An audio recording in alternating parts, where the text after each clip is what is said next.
À la une de cette session d'information Covid-19, Félix Tshisekedi, président de la République, a déclaré la fin de l'état d'urgence sanitaire décrété le 24 mars et prorogé 6 fois en vue de faire face à la pandémie du coronavirus et un retour à la normale de quelques activités. Cette proclamation est intervenue le mardi 21 juillet dans la soirée. Le chef de l'État congolais a souligné que la fin de l'état d'urgence sanitaire n'est pas la fin de la pandémie à Covid-19. Vous suivez les détails dans ce journal. À Bomaville portuaire, des suites au cas des vols, des motos, agressions et tueries de quelques motocycles. Ces derniers étaient ce mardi 21 juillet 2020 face à Madame le maire de Boma, Marie-Josée Nyongoswami, pour exprimer leur indignation.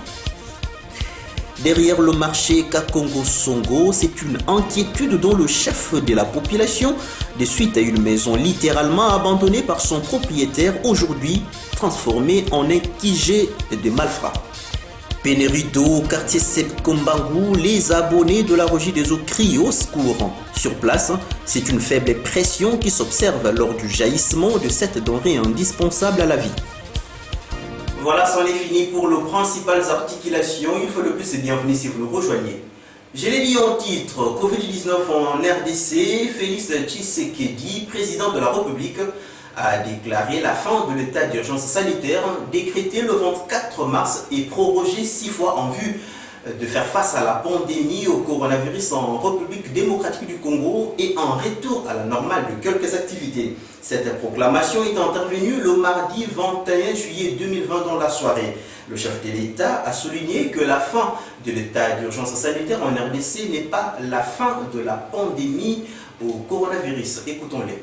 Clairement entendu que la fin de l'état d'urgence ne veut pas dire la fin de l'épidémie de Covid-19 dans notre pays. Par contre, c'est l'indication pour toute notre nation de revenir progressivement à une vie normale tout en respectant les gestes barrières et d'autres mesures irrélatives. Il est donc question de faire l'équilibre entre notre santé physique, celle de notre économie et la stabilité de notre société. La fin de l'état d'urgence implique le retour progressif à la vie normale en respectant un certain nombre de préalables par rapport aux mesures sanitaires qui seront de stricte observation et à la reprise des activités en fonction des secteurs concernés et suivant les dispositifs mis en place par les autorités compétentes. Réouverture à partir de ce mercredi 22 juillet 2020 de quelques activités commerciales, a précisé le chef de l'État Félix-Antoine Tshisekedi Tshilombo. Le 3 août prochain, la reprise des écoles et universités. Pour les églises et lieux de culte, la date est fixée au 15 août 2020. Écoutons une fois de plus le chef de l'État dans cet extrait recueilli pour vous. Premièrement, à partir de ce 22 juillet 2020, la reprise des activités commerciales, magasins, banques, restaurants, cafés, bars, entreprises, etc. La reprise des rassemblements, réunions et célébrations. La reprise des transports en commun. Deuxièmement, à partir du 3 août 2020, la reprise des écoles et des universités, en commençant par les classes et promotions terminales. Troisièmement, à partir du 15 août 2020, la réouverture des églises et lieux de culte, la reprise des mouvements migratoires interprovinciaux, l'ouverture des ports, aéroports et frontières, la réouverture des discothèques, stades et salles de spectacle. Toutefois, pour les funérailles, les dispositifs actuels restent maintenus et doivent être de stricte application. Dans ce contexte, il sied de préciser que les modalités pratiques de reprise dans les différents secteurs seront déterminées par les autorités nationales, provinciales et locales compétentes. S'agissant des mesures sanitaires qui doivent impérativement accompagner la reprise, je rappelle la nécessité d'observer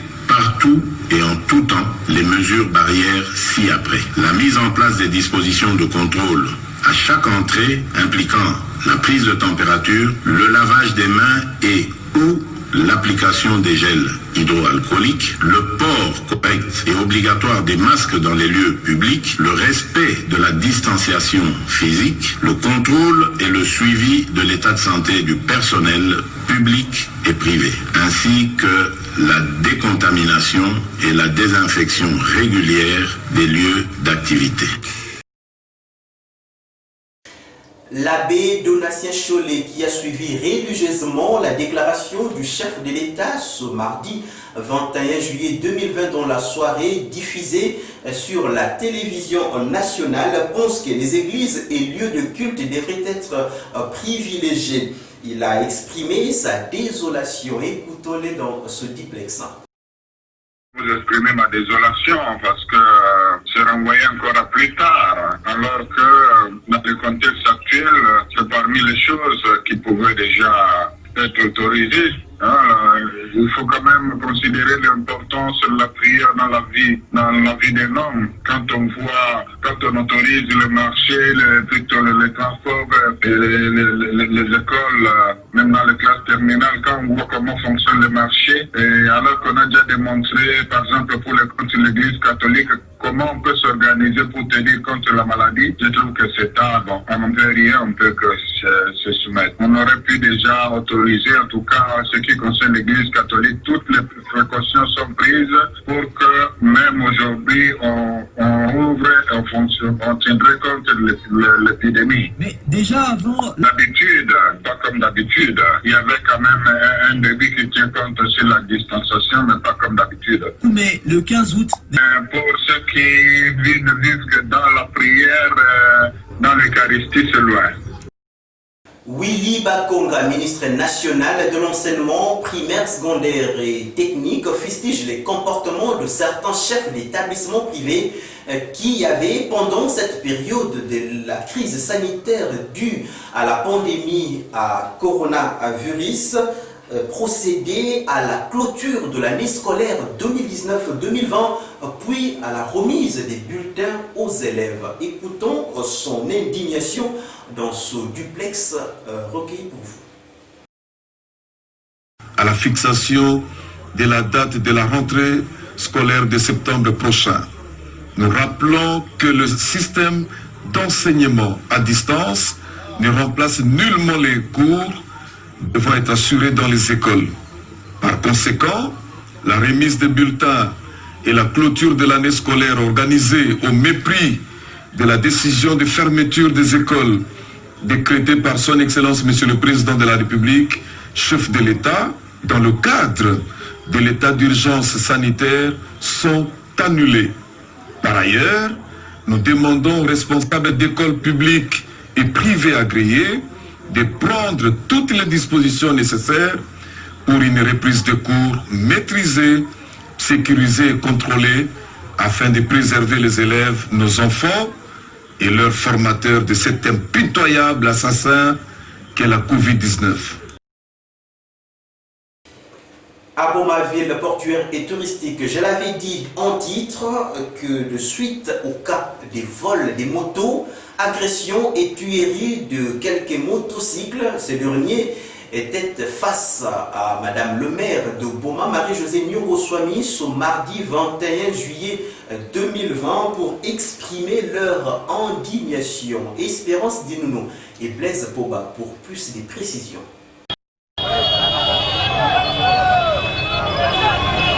Le menace et tuerie dont sont victimes le jeune motocycle de Boma ne passe pas inaperçu au milieu de ces taxmen. Ce mardi 21 juillet 2020, une forte mobilisation a été observée devant la mairie de Boma afin de réclamer que la justice soit faite.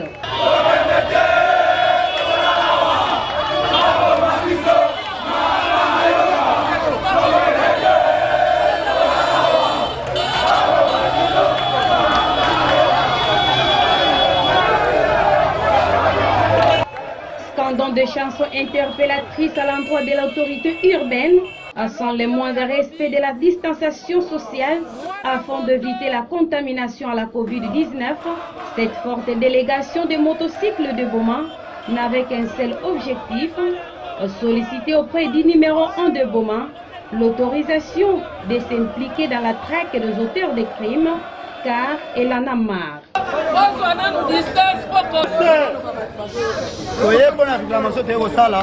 Un an nous avons un problème de courant. Est-ce que la commande à courant pas pamba? Tongo sera kati courant, comment on va résoudre le courant à 22h, à 23h, bah déjà si balali.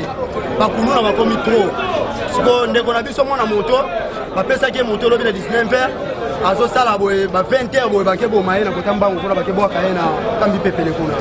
Surtout ça comprendre était. Ba patrouilleur bazali to bazate ba o musu to mona bazosala ba patrouille bayina bangona dumbi wana bakandi na bango okanga bana ba kashne sko ode oyo baye ko sala obotineli bango to somona ngote de to so compate solution nini oyo yo mama ya ngoto ye pa na yo opesa biso solution surtout bona batu o ba sala patrouille baye ba nini oyo ko sala na biso na bango ba patrouille ba komi kolala na dumbi wana bayena bango bafana na bango bakoti na bango nini na quartier te biso ba source ngo ba trouble comme ça les matro na ba quartier no to mo ba trouble comme ça les maseto yango to ye pa na yo mama pesa biso solution ba pesa mwana mwasi mbe ba ko kuta bo mwana mubali na stade so kena stade wana 22h mo ko le ba kuta zala ka sa ikoso ko kena makolo na kula banga sema ka elezu kula funga ba kena control ba na mwana na sala ka ni 20 na ko ma ka ni ba sala ko ni never aso ki mo na so to tani bena ba cash ne ba zo kanga partout ba police ba zo kota ko kanga ba moto zo fi nga pasi no ya ko kanga ba kuluna ba kenda kana ba ko enti ba zo tikala kana press partout ba kona press na ba moto ifale ba kenda kana ba kati kuna ba kanga ba kuluna place ba sala ndo ngona ba to sawana.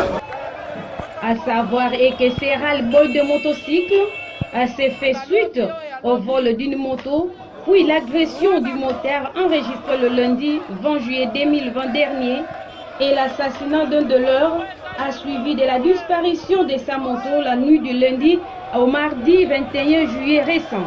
Consciente du climat malsain qui règne dans sa ville, Madame le maire s'est dit préoccupée et a promis aux manifestants son implication personnelle dès son entretien avec le membre du Conseil urbain de sécurité. Botikelanga to na kota conseil ya sécurité poto telemela likambo oyo il faut to démanteler groupe oyo ye lisusu koyibaka ba moto kasi bino bana moto na yebi ke boza organisé ndenge boza organisé nazo kota conseil de sécurité mais comité na bino il faut to sala elongo na conseil à sécurité pour to neutraliser groupe oyo komi awa bino pe bana moto bozalaka soki bomoni mwa likambo bobengaka ba numéro to pesa na ba numéro. La population bomatracienne est appelée à l'apaisement car de mesures draconiennes sont en gestation afin de mettre hors d'état de nuire ces malfrats qui endeuillent et terrorisent les paisibles citoyens. Derrière le marché Kakongo-Songo, nous sommes toujours à Boma. C'est une inquiétude dont le chef de la population, des suite à une maison littéralement abandonnée par son propriétaire, aujourd'hui transformée en un quartier général de malfrats. Adrien Mayele et Blaise Poba pour plus de détails. Chaque chose doit au moins rendre service afin de contribuer à la réalisation d'un quelconque projet. Au cas contraire, c'est du gaspillage. Cas de cette maison située à proximité du marché Kakongo-Songo qui apparemment est sans utilité depuis sa construction.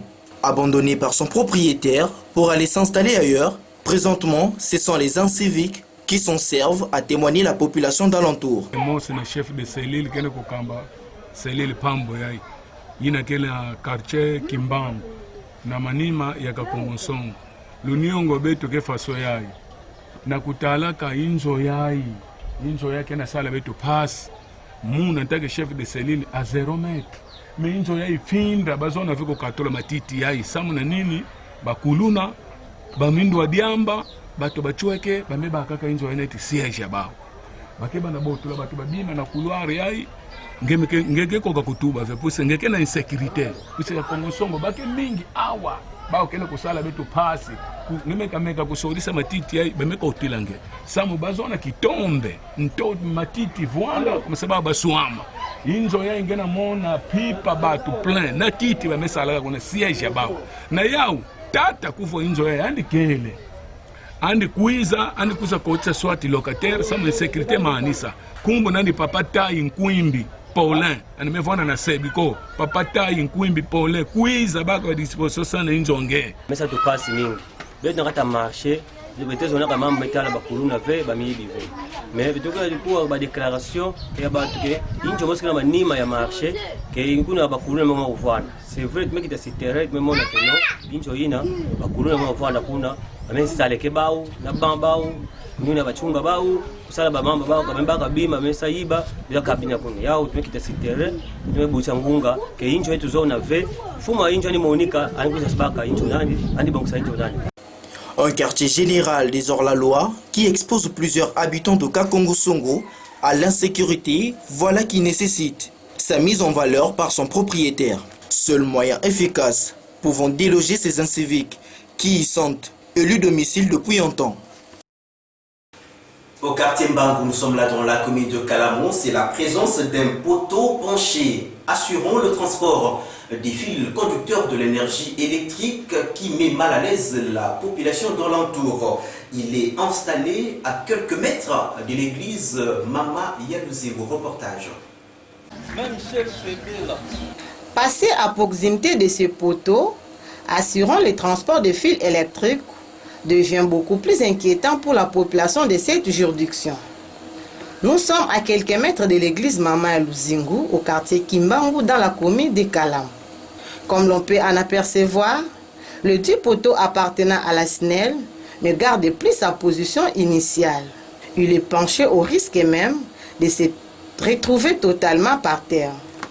À première vue, point n'est besoin de souligner qu'il résiste tout simplement parce que le fil conducteur de l'énergie électrique qu'il transporte reste bien en place. La demande est formulée à l'endroit des techniciens de la société concernée pour sa remise à l'État avant qu'un grand malheur ne s'abatte sur ceux qui l'avoisinent. Biso tozaka toujours un problème à poteau yo.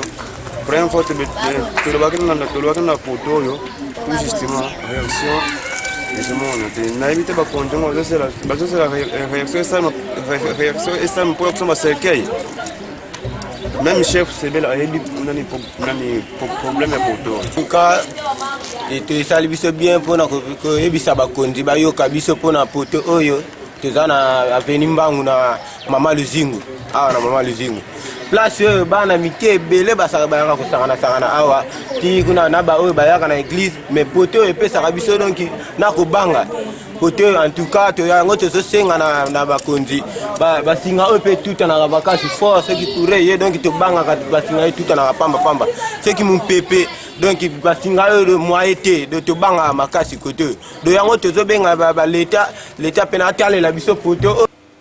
Vous avez donc reconnu le timbre vocal de Eugénie Mayele. Pénurie d'eau, quartier Sepko à Mbangou. Parlons encore dans cette session d'information. Les abonnés de la Rogie des Eaux habitant cette partie de Beaumacry au secours. Sur place, une faible pression s'observe lors du jaillissement de cette denrée indispensable à la vie. Une fois de plus, Adrien Mayele revient dans ce reportage pour nous en parler. La manière dont l'eau jaillit dans les robinets ne leur permet pas d'entrer en bonne uniforme en possession de l'eau de la Régie des eaux. Cette plainte est enregistrée dans le chef des habitants de Sebkombangu dans la commune de Kalamou. La situation aurait perduré, mais sans aucune solution durable ne soit trouvée de la part de l'entreprise concernée. Vraiment, qui a des milliers de personnes qui sont dans la population qui est sale, mais tout le monde est condamné. Nous avons un souci. Nous avons un souci. Nous avons un 30. Ma zone est venue venir de bêta ma zone pas comme ninja. Des 30 tout la mga sabi to baka le fisc. Nous avons moins de personnes à. Donc mais comme on dit une heure de temps, mais donc du temps. Di tanga pensa sa même fusa bi dem ma pa ta ba klem ki bana tegra na kata terrasse bana ko kita kata terrasse ne se fuske baba ka kuna na ndimba même fika tikata ba 5 livres beto population beto ko dila ba ki sila beto ba fatir sa beto nunga na beto na ba bona ba fatira mo ba so so ko beto zanga ba macha. Satisfaire les besoins qui nécessitent le concours de l'eau potable reste un épineux problème pour ses abonnés. Avec la Covid-19 qui exige le lavage régulier des mains, geste protecteur pour se mettre à l'abri de toute contamination, les inquiétudes de la population de Sebkombangu atteignent une dimension nécessitant impérativement l'implication des décideurs. Crise au Congo central, Adrien Poba, député national, et quelques de ses collègues ont saisi le bureau de la Chambre basse du Parlement pour qu'une solution soit vite trouvée car cette situation a perduré. Écoutons-les. De la crise politique persistante qui se vit dans notre province. Nous n'arrivons plus à comprendre que dans un État soi-disant de droit, qui dit reste n'est qu'un slogan, qu'un individu puisse défier la justice, et je me pose la question de savoir, cet état de droit qui est devenu une chanson dans les bouches de nos gouvernants ne s'applique qu'à une catégorie bien déterminée de personnes. Et comment un ministre de l'Intérieur peut se prévaloir, être au-dessus de la loi, alors que la lettre du procureur général près la Cour constitutionnelle adressée à M. Atou Matoubouana, dont Copilulia a été réservé, demande à celui-ci de désigner un intérimaire de la même manière qu'il a fait au Kasaï central. Nous continuons à déplorer le bavure gestionnel commise par ce ministre de l'Intérieur qui pense avoir le plein pouvoir. Nous avons pris à témoin le bureau de l'Assemblée nationale et mes collègues députés que si les manifestations projetées en province contre le gouverneur déchu dégénèrent à des dérapages probables, le gouvernement national sera tenu pour responsable. Parce qu'au Congo, aujourd'hui, toute affaire est devenue politique. Même celui juridique, puisque ça nous fait très mal de voir dans les réseaux sociaux qu'un individu prenne le kilo de répondre à une décision de la haute cour. Avant de boucler cette session d'information, a-t-on appris, condamné le mois dernier à 20 ans de prison dans l'affaire dite des 100 jours ayant éclaboussé Vital Kamerhe, ex-directeur de cabinet du président de la République Félix Antoine Tshisekedi Tshilombo. Le Libanais Sami Jamal devrait retourner devant le tribunal cette semaine. Selon Jeune Afrique, le patron de la société Samibo, qui doit comparaître devant la cour d'appel de Kinshasa Gombe ce jeudi 24 juillet 2020 sera défendu par Jacqueline. Information à lire sur le site web congomedia.net. Messieurs et dames, c'est par cette information de Sami Jamal que nous refermons complètement cette session d'information. Place à présent au rappel des principaux titres. Covid-19 en République démocratique du Congo. Félix Tshisekedi, président de la République, a déclaré la fin de l'état d'urgence sanitaire décrété le 24 mars dernier et prorogé 6 fois en vue de faire face à la pandémie au coronavirus. Cette proclamation est intervenue le mardi 21 juillet 2020 dans la soirée et en retour à la normale de quelques activités commerciales serait signalé. Le chef de l'État a précisé que la fin de l'état d'urgence sanitaire en RDC n'est pas la fin de la pandémie au coronavirus. À Bomaville, portuaire et touristique, il était question de parler des motocycles qui étaient face au maire de Boma José Nyongo Swami ce mardi 21 juillet 2020. C'était suite au vol des motos, agressions et tueries de quelques de leurs collègues. Derrière le marché Kakongo-Songo, c'est une inquiétude dans le chef de la population des suites à une maison littéralement abandonnée par son propriétaire, aujourd'hui transformée en un QG de malfrats. Pénurie d'eau au quartier Sebkombangu, les abonnés de la Régie des eaux crient au secours. Sur place, c'est une faible pression qui s'observe lors du jaillissement de cette denrée indispensable à la vie. Au nom de la grande équipe rédactionnelle et technique de la Sarah Télévision Antenne de Boma, nous vous disons un grand merci de nous avoir suivis avec une attention très particulière de partout à travers le monde. Je vous retrouve très prochainement avec le même plaisir. D'ici là, portez-vous bien et ne zappez pas, car le programme continue sur notre antenne. Au revoir.